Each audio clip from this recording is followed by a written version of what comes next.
Assalamualaikum warahmatullahi wabarakatuh. Di video kali ini saya akan membahas updatean terbaru dari aplikasi Delta Ultra WhatsApp versi 5.2.0 App Strip B.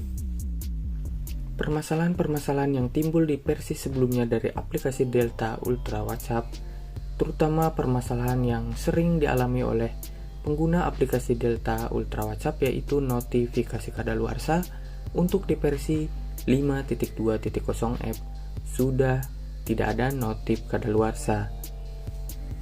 Dan saya di sini sudah menggunakan versi paling terbaru dari aplikasi Delta Ultra WhatsApp versi 5.2.0 App.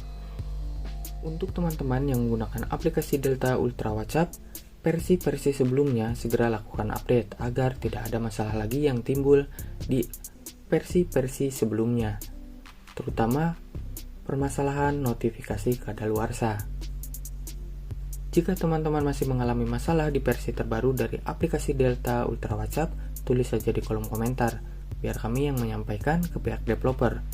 Saya tidak akan panjang lebar membahas updatean terbaru dari aplikasi Delta Ultra WhatsApp versi 5.2.0 App, dikarenakan di updatean kali ini hanya ada perbaikan.